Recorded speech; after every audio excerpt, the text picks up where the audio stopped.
Hello 12 Oaks, John Warden back again with another video on snakes that you could potentially encounter inside of 12 Oaks. Today we're going to be talking about copperheads. So first of all, nobody panic. This is an animal that I did not find inside of 12 Oaks. This was actually from a property outside of the neighborhood. Not something that I found in someone's yard here. I will say that in the 4 years that I've lived inside 12 Oaks, copperhead sightings have been pretty rare. They've only happened a few times that I'm aware of, and it's been normally on the edge of the neighborhood, either on the walking trail or golf course. Again, still not aware of anyone finding a copperhead inside their yard. So the chances of seeing one are actually pretty slim compared to other snakes that we have in the neighborhood, but they do occur here, so figured a good idea to talk about them. So as most people are aware, copperheads are venomous snakes. They are pit vipers in the same family as rattlesnakes and cottonmouths, which means they have heat-sensitive pits positioned between their nostrils and their eyes that allow them to see heat signatures. And again, they're venomous snakes, so a bite from a copperhead would be considered a medical emergency. However, on the scale of venomous snake bites in the United States or North America, they rank very, very low in terms of toxicity or the severity of the bite. Fatalities from copperhead bites are extraordinarily rare. They almost never happen, and although it's going to be painful and probably cause a lot of swelling, the chances of dying from a copperhead bite are just, almost zero. So if you are bitten by a copperhead, try to stay calm, just get to medical attention. All the hospitals know how to deal with this, and you're going to be fine. So moving on, talking about the appearance and kind of how to identify a copperhead. The first thing I would say is, compared to most other snakes around here, they're very short, stout snakes, very wide-bodied. They often flatten themselves out, so they look very thick and short. They're ambush predators. They're not built to move very quickly. They spend a lot of time sitting in one spot.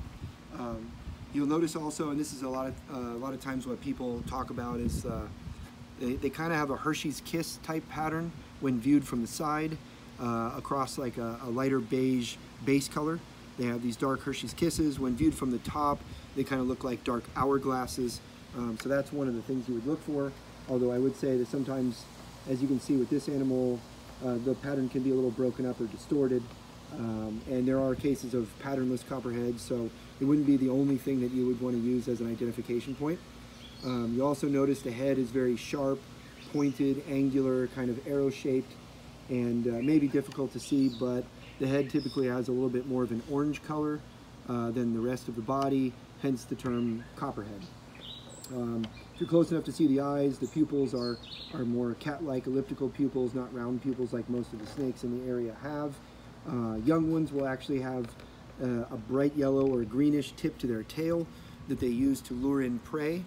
But as they get older, that bright color goes away pretty quickly.